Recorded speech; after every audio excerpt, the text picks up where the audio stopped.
Okay, well, thank you for all being here. And one of the odd aspects of life at Chavagnes over the last few years has been whenever conversation dries up at the dinner table with the teachers, they say, Mr. McDermott, tell us one of your Mrs. Custard stories. and Mrs. Custard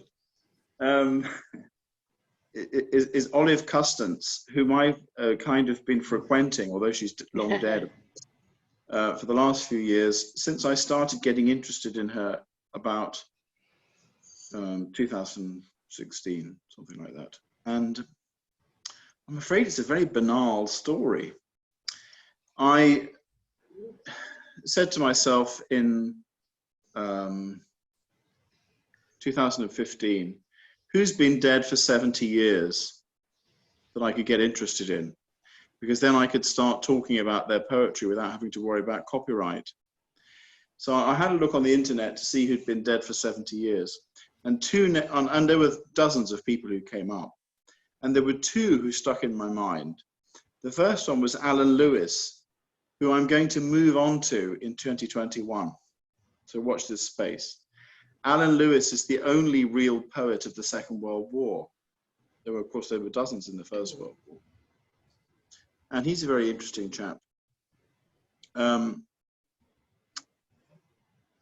the other person who came up was Olive Custance.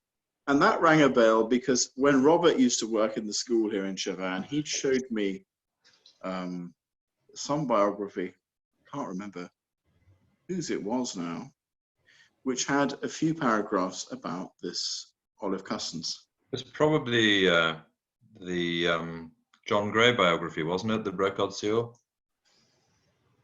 The Brocard Sewell about Olive Custance? No, about Gray, but he talks about her in it briefly, and he wrote about her elsewhere, but I haven't read his book on Custance. Ah, well, I'd be interested to see that because I haven't located that reference again that you showed me. But I've seen it. I've seen whatever he quoted elsewhere, but that would be interesting. Sorry. But of course, Brocard Sewell was where I started with Olive Custance because he was the only person who'd written a life of her at all. And until about a year ago, I was the only person who'd written more about her than Brocard Sewell. But now there's a whole Olive Custance industry. There are various people, I'm in correspondence with all of them, who are interested in her. And it's all, you know, as Julie suggested, the main interest in Olive Custance, to be honest, is Olive Custance as supposedly a lesbian poet rather than as a poet. Mm-hmm. And in fact, it's a vast oversimplification, really, and it's also anachronistic to describe her in that way. But my interest in her was really inspired by Joe Pierce, because Robert and Joe and I worked together in the 90s and in about year 2000 on a magazine called St. Austin Review, which still exists. And one of the things that really brought us together, and we were very much exercised about, was this idea of literary biography and literary criticism that was interested in people for what they could, for the good that they could give us, rather than, how can I put it, what makes people different rather than what makes people the same as everyone else. So we're not really interested in people's mistakes, and we were more interested in what is original and interesting and special about people. And that was really the attitude that Joe had taken in his literary biographical approach, rather than giving people the frisson of discovering deliciously some writer who had made the same mistakes in life as they had. Instead, being inspired by the insights and originality and beauty of someone's work to make them live a better life. So this is the approach that Joe had taken with Chesterton, with Evelyn Waugh, with Oscar Wilde, with Roy Campbell, with all sorts of people like that. And so my research about Olive Custance was, I wonder, that's interesting. So of course I read Father, before I decided to commit myself to this relationship, with this woman who'd been dead for 70 years, I thought, well, listen, I'll read Father Brocard-Sewell and see what he says. And of course, what Father Brocard-Sewell said was, of the 3 or 4 people he was most looking forward to meeting in heaven, one of them was Olive Custance. So this intrigued me. And the more and more I read about her, the more and more I realized that this was a real woman, a woman who had a certain pizzazz about her that unfortunately had been completely obscured by her relationship with a man who himself had been damned really by his association with Oscar Wilde. So in fact, nobody really knew anything about Lord Alfred Douglas, who was a much better poet than Oscar Wilde, except that he was associated with Oscar Wilde. And nobody knew anything about Olive Custance, if they knew anything at all about her, except that she was married to that man. So, and in fact, the more I got to know about her, the more I discovered that she was very much an item in herself. And like the paper that I'm going to read to you in a minute is really an effort at looking at some original unpublished material that I've discovered about the 2 of them. It doesn't really talk about her conversion, but from a conversion point of view, yeah, of course she became a Catholic, but she became a Catholic independently of her husband, actually. And what's more, to fill out the picture, Alfred Douglas himself became a Catholic in 1911. His wife became a Catholic in 1913 when they were living apart. And the correspondence I've seen shows Douglas, first of all, being slightly sore about the fact that she'd stolen his fire by becoming a Catholic, and then realizing it was a good thing, and then being kind of humbled by the fact that she's going off and reading all sorts of Spanish mystics that he's never heard of. So there's a depth to her that her husband didn't really realize, you know. And then, of course, these people are very unreliable people. They're and they're all a bit immature, and that comes from privilege, the kind of privilege that these people had, where they didn't have to do a day's honest work in their lives, and this didn't contribute to their kind of firm grasp on reality. So someone like Olive Custance, for example, you know, the fact that she's able to say in her diaries at various points, "I spent the day in bed." I mean, you can only do that if you're from a certain class of society, you know, and just like in Bloomsbury. Exactly, but also, even when you're extremely poor because you're having trouble paying your servants. And but to the extent that you have to change the food you eat and the wine you drink, because but having said that, the last possible thing you could do is actually go out and get a job. You know? So this was the life of a woman in those days, a woman who'd never been to school, in Olive Custance's case, who'd never been to university. And, you know, so these things do tend to disconnect you from reality. And equally on the point of sexuality as well, those stories that we hear about Queen Victoria, that she couldn't quite understand what was meant by, you know, close and intimate relationships between women, that would apply to women like Olive Custance too. There's a lot of kissing and embracing and all this sort of thing, but outside of that, it's all a bit of a mystery, because that was the way people were brought up at that time. So anyway, So here we are. I just want to make sure I've got the light right here, because there seems to be. Yeah, well, I'm not so. That's a bit better there. Oh, can everybody see and hear me all right? Mm-hmm. Anyway, Olive Custance was then the long-suffering wife of Lord Alfred Douglas, the young man over whom Oscar Wilde lost his reputation, livelihood, and family. But at the same time, Lord Alfred was holding court in Oxford. If you remember, casting our minds back to the talks we've heard already,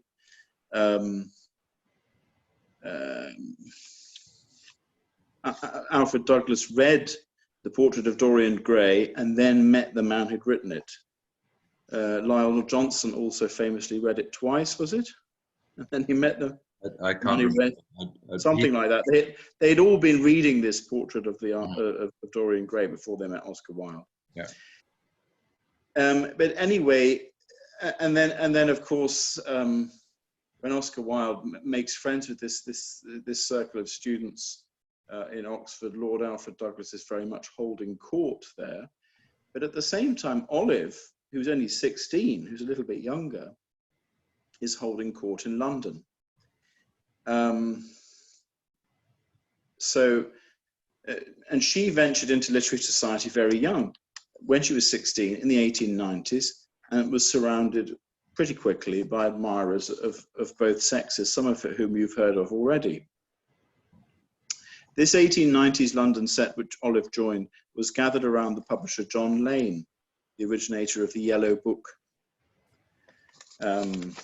You'll have seen a graphic from the front cover of the Yellow Book on the website advertising this conference, which kind of gives you a sort of a flavor of this sort of decadent artistic scene. And the Yellow Book was an eclectic periodical of poetry, fiction, and non-fiction prose as well as art prints. Most notably, the distinctively languid cover cartoons drawn by Beardsley. We've mentioned Aubrey Beardsley, who was also famous for all sorts of kind of quite obscene cartoons as well, which he wanted to be destroyed when he became a Catholic when he was dying, but they never were.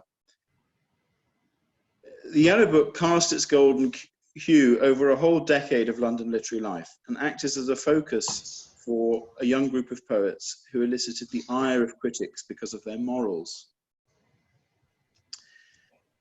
In terms of the whole sweep of the Victorian epoch, they were a flash in the pan, and they're suitably written off by David Newsom, if you've read that bit of about the Victorian age, where he gives the decadents a very short shrift.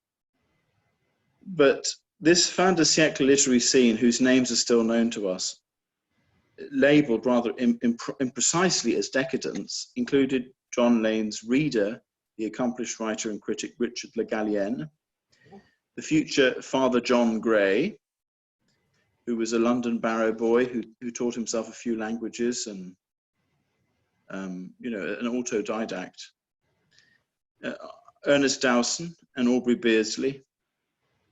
Young Olive was, of course, a respectable young lady, accompanied by her lady's maid on all occasions, and certainly didn't attend any of the Dionysian vigils which these young men might have frequented. But John Lane hosted afternoon tea parties at the Bodley Head, and she also conducted, this is Olive, an epistolary flirtation with the Yellow Book's editor, the American novelist Henry Harland. He was older, he was married, and the exchange was sentimental but quite chivalrous. But it ran to thousands of words. And in fact, her letters to him were short. Well, they were medium length, but his letters back were much longer. Another of her admirers was the now largely forgotten Scottish lyric poet John Davidson. Davidson was immediately rather taken by the young Olive, who was only 16 or 17 and very pretty. And he made an eerie prophecy about her, predicting both the course of her poetry and also the nature of her marriage. It begins like this. At 16 years she knew no care, how could she, sweet and pure as light? And there pursued her everywhere, butterflies all white. And it ends like this. There only came to her forlorn, butterflies all black. She herself has a poem called Butterflies, where she talks about, it's more or less about writer's block, but it seems to be remembering this poem from John Davidson, who walked into the sea in 1909 and was never seen again. Anyway, Richard Gallienne, Le Gallienne, spoke of Olive's personal flower-like loveliness, as well as finding her poems like a breath of fresh feminine air. It was Richard Le Gallienne who incidentally was instrumental in making her a published poet, really. He was the one who brought her into the whole... She submitted a manuscript of poems to him that she had really composed for John Gray, who was supposedly the man behind the portrait of Dorian Gray, who became a canon of Edinburgh Cathedral eventually. Anyway, so Richard Le Gallienne says, she instinctively understands some of the secrets of the use of words.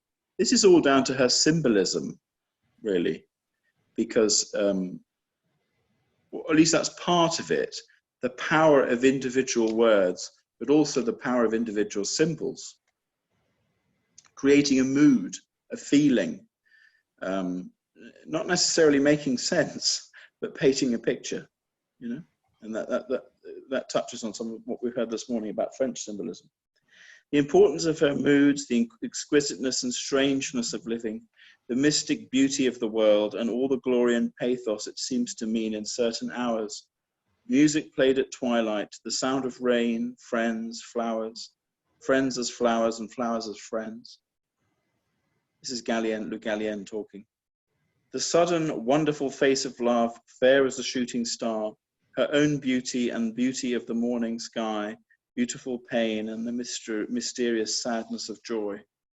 Of such is the kingdom of earth for this young poet, and the words she finds for these moments are as rich and subtle and yet as simple as the moments themselves.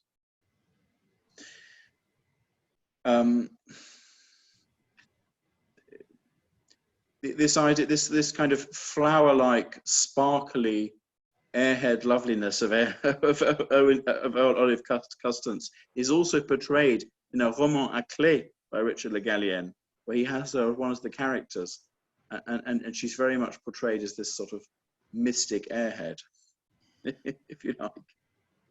In her adolescence, as we discover in her diaries and correspondence, she had dreamed of one day finding her fairy prince, and Prince was the nickname she gave to John Gray, the barrow boy, who was probably about 21, when she met him when she was 16.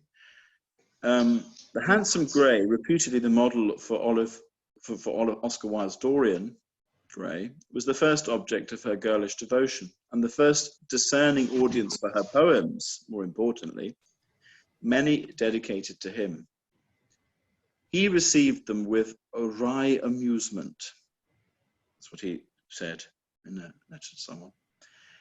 Offered her sincere advice, but, and then this is her response to him, or at least that's the way I would see it, as her responding to him in poems, in poetry. You were indifferent, and I may forget your profound eyes, your heavy hair, your voice so clear, yet deep and low with tenderness, that lingered on my ears like a caress, and roused my heart to make a futile choice. These lines notwithstanding, there was certainly a real complicity between the two. One scholar refers to a letter from Olive telling her mother how her mother prohibited her from being alone with the dashing East London poet, and how Gray had converted her name for him, Prince of Dreams, to Prince of Breams. Bream is a kind of fish. And this was also part of the way that she was. People used to write to each other several times a day in those days because they had 5 or 6 posts in London. It's like telegrams. And Prince of Breams was her code. 10 years after falling for John Gray, and only a few months after he surprised his friends by disappearing to Rome to study for the priesthood in the Scots College, even though he wasn't Scots, Olive decided to build a willow cabin at his gate, at another gate, that's a quote, that's a reference to Twelfth Night, by the way, of Lord Alfred Douglas, right? So remember this woman who has sort of tried to woo Henry Harland through correspondence, has tried to do the same with John Gray through correspondence, although she'd met him at parties. She now does the same with Lord Alfred Douglas, whom she hasn't actually met, although they did actually meet at a wedding when they were both about 8 or 9 or something. They had, yes, they'd met as children at a wedding and their families were known to each other, but they never met as adults. So Olive was attracted to him, mainly because he was a poet, but also because he was handsome, and surely because she relished a challenge. And she knew the story about Oscar Wilde, obviously. But it wasn't at all clear to her what it all meant. This is very important to underline this. It wasn't at all clear to anybody in society, especially women, what it all meant. Whereas with John Gray, she had played the role of the princess, waiting for her prince to come. With Lord Alfred, she also played the doting page boy, like Cesario to Orsino in Twelfth Night, or Cesario to the Lady Olivia in Twelfth Night as well. Olivia wrote to him out of the blue, hoping to woo him by letter. She sent in her letter some pressed forget-me-nots and some recycled poems which she had already written to John Gray. She wrote them out again in her handwriting and now addressed them on the top to Lord Alfred Douglas. That's recycling. Adding 1 or 2 ones which mention his fair hair and blue eyes. Those had obviously been written for him. To Gray, she had written of a princess waiting for her prince, but now to Douglas, she wrote of the prince's arrival. They exchanged photographs, and with the help of Robert Ross, we heard today that Robert Ross and was present at the death of Oscar Wilde. Lord Alfred Douglas just arrived too late, but they were both friends of Wilde. Robert Ross owned a gallery in London, and he facilitated their meetings in the gallery. Anyway, at 27, Olive was experiencing her first really successful romance. It wasn't for lack of trying. And at the same time, she was also being pursued by yet another admirer, this time a woman and an American called Natalie Barney. Now, Natalie Barney, a wealthy heiress and salon hostess in Paris, saw herself as a latter-day Sappho. I need to mention that Sappho's main claim to fame at this time was that she was a woman poet. I mean, there are other things about Sappho that people will make a lot of hay over now. But the main thing about Sappho, when a new translation of her work came out at this time, was she was a poet and she was a woman. That was the main thing about Sappho. And it was while inquiring about a new translation of the works of Sappho that Barney heard about Olive Custance from her publishers, from John Lane.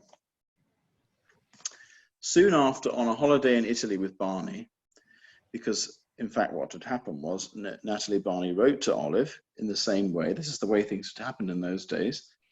Barney wrote to Olive and said, I've just read your book of poems called Opals. Opal being a stone that, you know, you can't really make it out. It changes a bit like oil in a puddle of water, doesn't it? You look at the different kind of rainbow colors of the opal, so it's changeable. So that was the name of the collection. And so they arranged to go on holiday in Italy. Anyway, so soon after on this holiday, Olive annoyed her new friend Natalie, by spending the whole time gazing at a photo of a classical statue of Antinous, whom she said reminded her of her new pen friend, Lord Alfred Douglas. This is important to mention that the first interesting thing that was happening in this relationship with Natalie Barney was she was talking about Alfred Douglas. Meanwhile, Natalie lay paralyzed in bed with a fever. And this is a quite famous poem of Olive Custance's that critics have spent a lot of time talking about, mainly because in the light of some things that Walter Pater had said and so on, that poems about statues are important because you can talk about a statue and a statue isn't a real human being, if you see what I mean. It's a kind of an intermediary. So there was a kind of vogue for poems about statues. And anyway, here is a poem about a statue written by Olive Custance. And there's an English writer, Dr. Sarah Parker, who and a few other people who are associated with her, who make a lot of this because it's almost as if a woman writing a poem about a beautiful male statue is almost a sign that she's a lesbian. Make that out if you can. Anyway, this is the poem. I spoke of you, Antinous, with her who is my heart's delight. That's Natalie. The while we watched the dawn of night through veils of dusk diaphanous, I praised your gracious loveliness as in cool marble it appears, your eyes that seem too sad for tears, your smile that is a sheathed caress. And I, a freeborn singing child in this dull, solid age of ours, cried to my friend, O flower of flowers, worship him with me. But she smiled. She smiled and said with soft disdain, his statue cannot see or hear. If you should kneel forever, dear, he would not know you kneel in vain. Yet all night long, O my desire, I watched beside you pale and dumb. And now the silver dawn has come, the sky is stained with scarlet fire. The faint light widens to fair day round a white statue. The birds sing, but you will never wake, my king, though love should kiss your lips away. But he did in fact awake, and so it was that less than 2 years after Oscar Wilde's death, the two young poets, Alfred Douglas and Olive Custance, married in March 1902 in London by special license and without the permission of Olive's parents. To the great disgust of the king, who had already sent a letter of congratulations to Olive and her family on her engagement to someone else. Anyway, we'll come on to that in a minute. Lord Alfred Douglas, still disgraced at home in Britain, had in fact just sailed to America in search of a rich heiress to marry and thereby to put an end to his financial woes.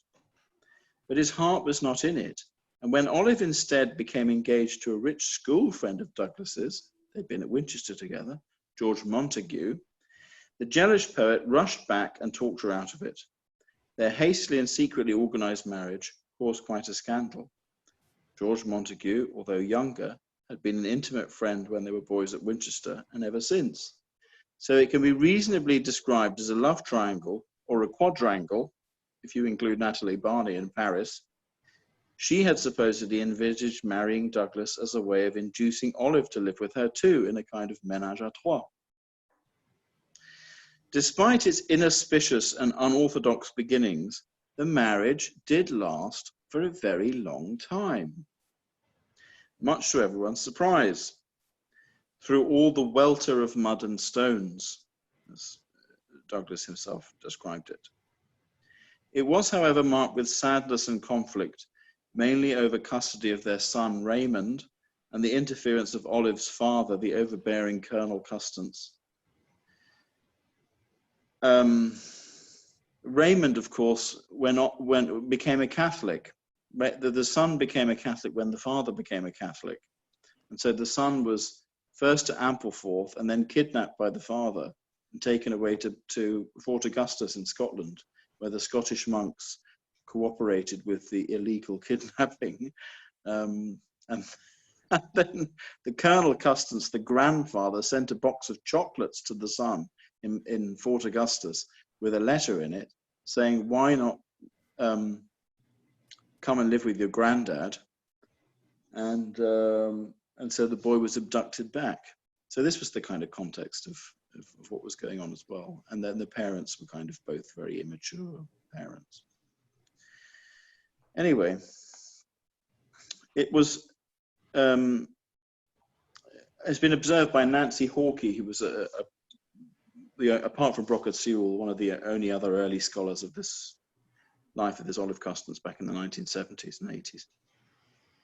That Olive's energies were mainly expended in coping with her husband. Raymond was diagnosed as schizophrenic, probably more of the bad blood of the Douglases, and eventually died in mental hospital in 1964, a broken man. His chances of married bliss had been shattered long before, when his father exposed the only serious lady friend of his life as a gold digger, who lied about her age and social standing, which is a very sad situation. She lied about her age to the extent of 10 years. And she tried to talk very posh as well. Mental fragility was rife in the Douglas family, but Lord Alfred was never diagnosed as anything in particular, although posthumously he has been diagnosed as having bipolar disorder. The public record of his narcissism and pig-headedness, on the other hand, is pretty conclusive, because he was rarely out of the courts, suing or being sued for libel. Yet, since Shakespeare, there have been few men who have written such beautiful sonnets. He certainly had a poetic talent, which has now been forgotten, sadly, but was usually, and also during his lifetime and subsequently, was occluded by the shadow cast by Oscar Wilde. Here are two exquisite sonnets dedicated to Olive from 1907. My thoughts like bees explore all sweetest things, to fill for you the honeycomb of praise, linger in roses and white jasmine sprays, and marigolds that stand in yellow rings. In the blue air they moan on muted strings, and the blue sky of my soul's summer days shines with your light. And through pale violet ways, birds bear your name in beatings of their wings. I see you all bedecked in bows of rain, new showers of rain against new risen suns, new tears against new light of shining joy.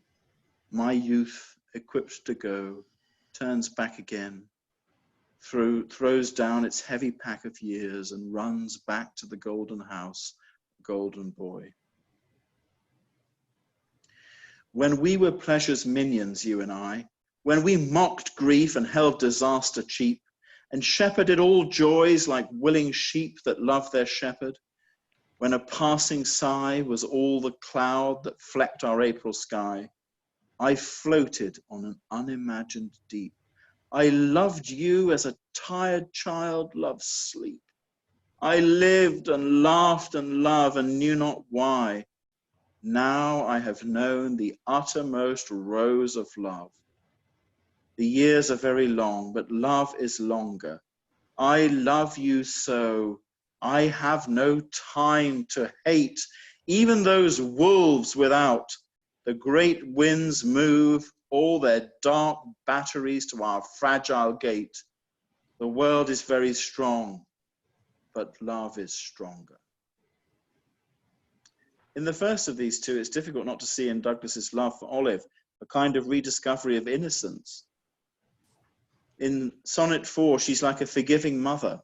With her, he can become an innocent boy again, leaving behind what he now began to view as his sordid past. In Sonnet 5, it's the second one I read to you, he can fall into her arms as into the arms of childish sleep, and he feels safe with her. She is his refuge in the storm. This, he decides, is not an ephemeral connection, but a relationship which will define his life, as the two breaks in the iambic pentameter testify, longer and stronger. It's a little bit like Sonnet 116, where there's shaken and taken, you know, let us not to the marriage of two minds admit impediment. There's this breaks in rhythm. And here you've got The years are very long, but love is longer. And at the end, the world is very strong, but love is stronger.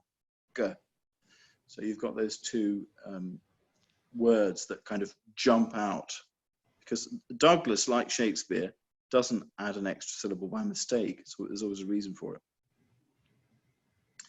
Initially, I was drawn to Douglas, nicknamed Bosie from childhood, because he was Beau, for the quality of his, somebody else is coming in, for the quality of his writing, the pathos of his personal story, the fascinating aura of Wilde, and also by the drama of his deep and enduring conversion to Catholicism, in the context of his relationship with Wilde, and in the particular circumstances of his family and upbringing.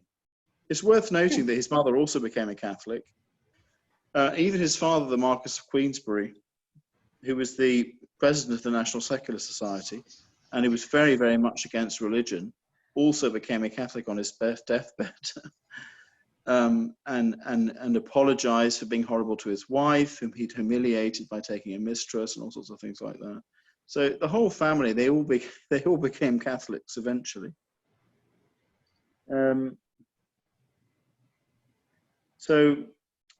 But this, I mean, the interest in Douglas himself was before I fell in love with his wife.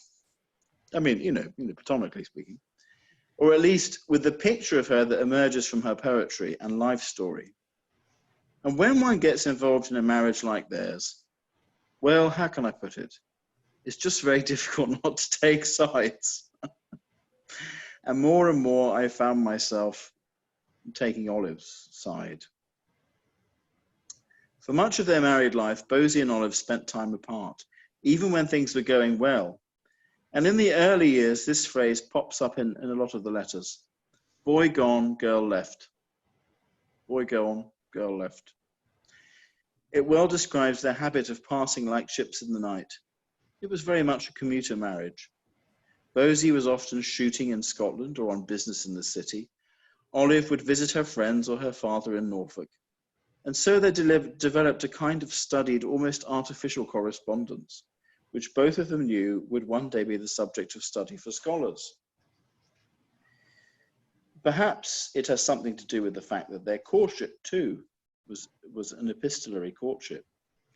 Custance had, let us remember, already made romantic overtures by letter to two other 1990s poets, John Gray, later Canon John Gray, and the American Henry Harland. So she developed a talent for it. In those days, the postman called several times a day in London, and they also sold stamps at the door. People often asked him to wait for a few seconds for them to compose a reply. In London especially, it was almost like sending an email, as we do today. Sometimes they even scheduled telephone conversations by letter. Can you believe it? For later in the day. But as poets, the letter, fortunately for us, seems to be their preferred method of communication. There's a kind of ostentatious drama in much of it. Their declarations of love seem to take place in front of a wider audience than merely the beloved. But it is sadly the same when Bosie uses the written words to solemnize his hateful feelings, including calling her a witch on one occasion and saying, "I hate you." By 1911, their marriage had already lost some of its luster. And at about that time, that was when he became a Catholic, actually. A crash of thunder, this is Olive writing now. A crash of thunder, this has never been published before. A crash of thunder overhead drowned the last bitter word you said. I turned away from your angry eyes to watch the lightning in the skies. But concludes hopefully, a golden sun is in the dim west gleaming, scattering all the shifting, streaming, silver fringes of glittering rain. Come, let us kiss and be friends again. Olive writes sometime in 1913 or possibly 1914, certainly you have written me the most beautiful sonnets in the world because you are a great poet. But you have never really loved me as I have loved you. I did not expect it. I only hoped you to be kind to me. but you have been very cruel to me, and your letters are the worst of all. Close friends and relations all knew the terrible effect that Bosey's written curses, and sometimes they were literally just that, could have on Olive. Wommy, the nickname of Bosey's sister, wrote to Olive about Bosey's poison pen, saying that she was worried that otherwise the letters will begin again and something must be done about all this. And it was about this time, 1913 or so, that Olive, of her own volition and by her own initiative, also became a Catholic in St. Anne's in Vauxhall, beautiful church, if you ever go there. Her husband was invited to the ceremony. They weren't living together at the time. As I say, it's 1913, about 2 years after her husband. A hitherto unpublished poem by Lord Alfred Douglas is a good example of the ability which he had to nurse a sense of personal hurt into a sense of invincible and righteous indignation. Although he did not include it in his published collections, he must have known that in sending it to his wife, which he did at some time between 1930 and the late 1920s, no idea exactly when because it's typed, it would eventually reach a wider audience, the gallery of public opinion before which he was always justifying himself. Even when he'd calmed down, he still had to be in the right to have the last word. In this quite deliberately and abruptly curtailed sonnet, an octet with no sestet to follow, he describes Olive as helplessly hard-hearted. If you don't know about sonnets, you have 8 lines where you set up some sort of tension, and in the last 6 lines, you sort of resolve it in a clever way. That's the way they usually work. So here the tension's set up, but there's no resolution. That's the sort of idea of having a curtailed sonnet. I can't say I've ever seen it before, but maybe someone else has done the same thing. But anyway, this is obviously a sonnet that's missing 6 lines, and that's the way it was conceived. To Olive. Dark green the olives grow, black, black the stones. The wood is hard, the green leaves show. Why this? Sunward's green whitened sympathy, below the Judas-tempered essence of his kiss.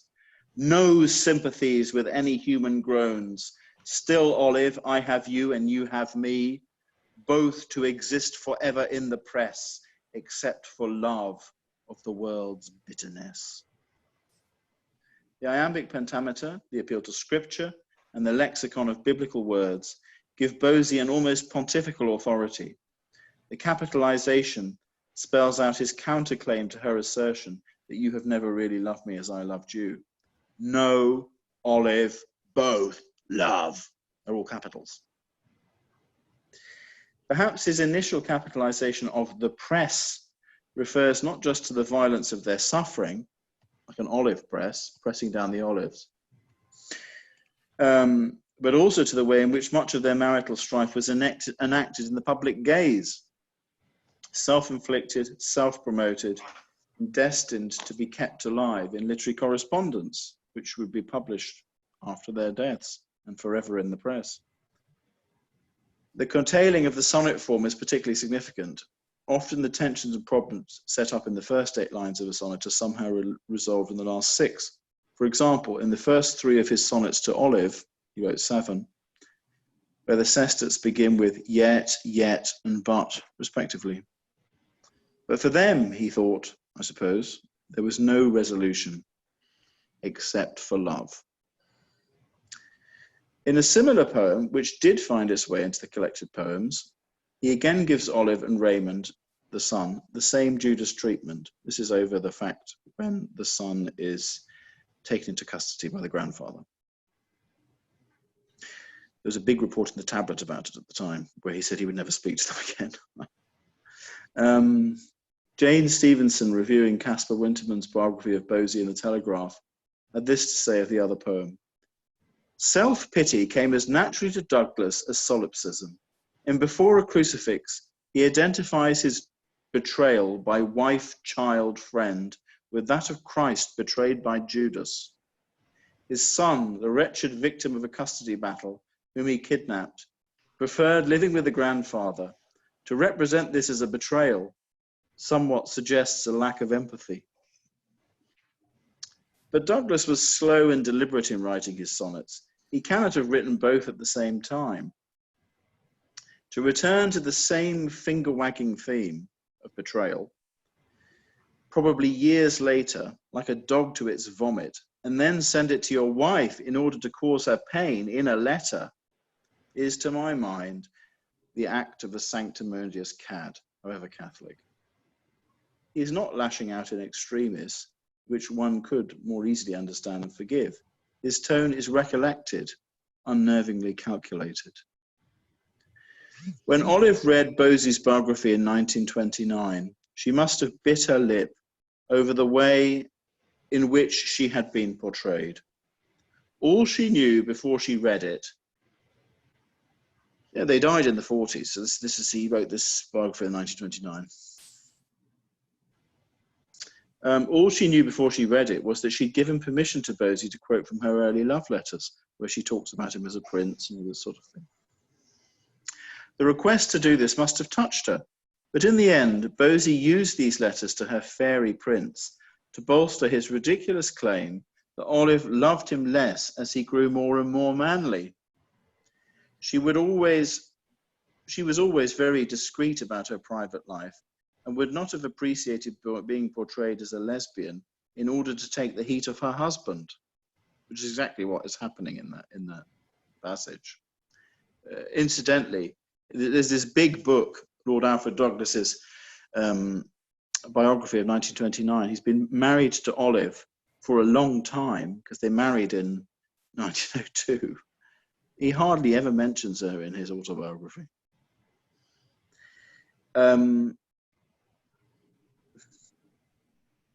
So it makes me think of Rousseau and his Confessions, who can never seem to confess to anything without impugning someone else's honor at the same time. A particularly surprising element of the autobiography is that apart from making this particular point in the early pages, Douglas mentions his wife almost not at all in the rest of the book, even after 20 years of marriage, over 20 years of marriage. And yet, in the end, I have to love poor Bosey, if only for Olive's sake. She is, in 1929, still the delicate and beautiful flower that Richard de Gallienne so admired in the 1890s. The gentle and forgiving soul who really did love her fairy prince right up to the end. They died in the 1940s, incidentally. 1944, she had a brain hemorrhage, which was quite a nasty way to go. It didn't go immediately, it took her a day or two. And she was friendly with Montague Summers, all those sort of crazy people who lived in Brighton at the time. And Mary Stopes as well was part of their circle. She was friendly with them both. And interestingly, one of the things that she said a couple of weeks before she died, I've been such an idiot to drop the faith. She said, since I've stopped practicing Catholicism, it's just brought me bad luck. That's what she said to him. And she said, as soon as I get better, because she was a bit unwell, as soon as I get better, I'm going to go back to the sacraments. And then she had a brain hemorrhage and died. So you could say that, I mean, I would say Douglas was all cut up about this and went to Mary Stopes and complained and said to her how distressed he was that she hadn't come back to the sacraments. But equally, he took comfort from the fact that a couple of weeks before she died, she said that she wanted to go back to the sacraments. Anyway, she had an Anglican funeral in the end, and she was cremated and her ashes were scattered at sea. But she died holding his hand, and they lived a few doors away from each other for the last 15 years of their lives, something like that, in Hove, maybe 20 years. And in fact, when their marriage was difficult, she even wrote in her diary, if only we could have separate houses in the same street. And that is how they ended their marriage. Anyway, I just want to finish with a little few lines here about her forgiving nature after her being kind of savaged in the biography, really, and being accused of not loving him, which was just completely untrue. He was just a very difficult person to live with. I think I may let her have the last solemn word in this uncollected poem, which she wrote for him as a reply to his book. She wrote this back to him when she saw the copy of the 1929 autobiography. So my idea of her reaction to the biography is not just speculation, it's just based on this poem. This is real, enduring, forgiving, understanding love, and without the least hint of rancor or selfishness. Bosie was blessed. And here's the poem.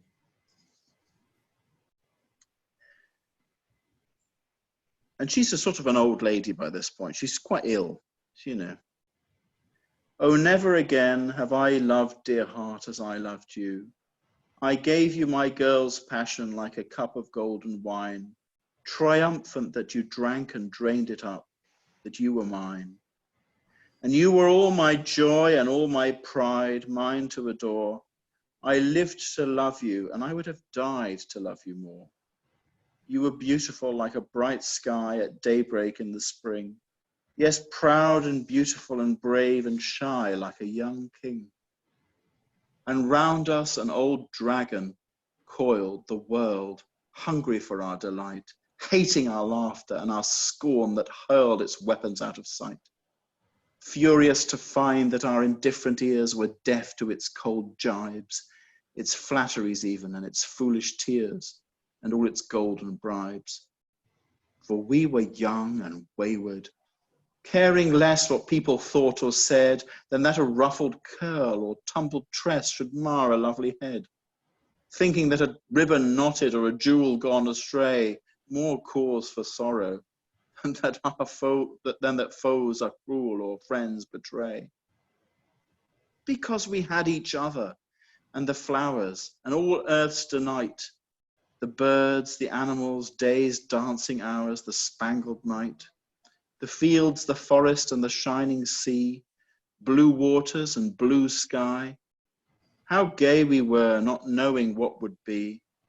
Careless and gay and blind, we could not see our future, you and I.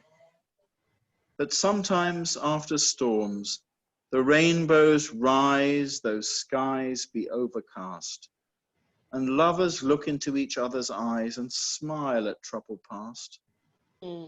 So let us smile, so let us too forget our bitter tears and kiss away the sorrow and regret of all those years. For never again have I loved, dear heart, as I loved you. Olive Custance, Lady Alfred Douglas, March 1929. Anyway, I've gone on enough, but you can see that part of my motivation in researching and writing about Olive Custance was really that not only has she been forgotten, but she'd been sort of instrumentalized and misrepresented as a very beautiful and gifted and sparky lady who sort of had a ruined life but still loved her husband, and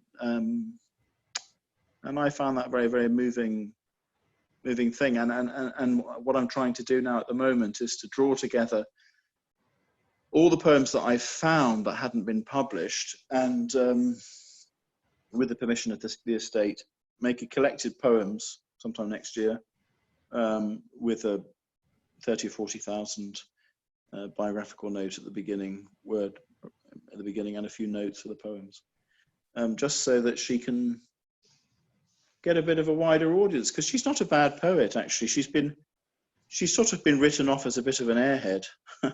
But in fact, in her day, the funny thing was, in the 1890s, Oscar Wilde, his poems, they were limited editions of 20 or 30, 100 copies. You know, Lord Alfred Douglas, similarly, very, very limited editions. Nobody knew them. Whereas Olive Custance, she was in the Pall Mall Gazette and all sorts of things like that. She was writing for general consumption. Ordinary working class families round the fire would read her poems, even when she was 17 or 18. She had a different vision of what it was to be a poet. And right through, when I found poems of hers in 1920, 1925 in Country Life and magazines like that, right through until she was quite an old lady, still writing poetry. writing poetry about, for example, the soldiers going off to World War II, the brave boys, and very patriotic sort of things like that. So she was, in a way, she was more of a, the whole idea of her being a part of the decadent movement, well, she was there, she was part of it, but as Brockard Sewell says, that her decadence was more striking a pose than anything else.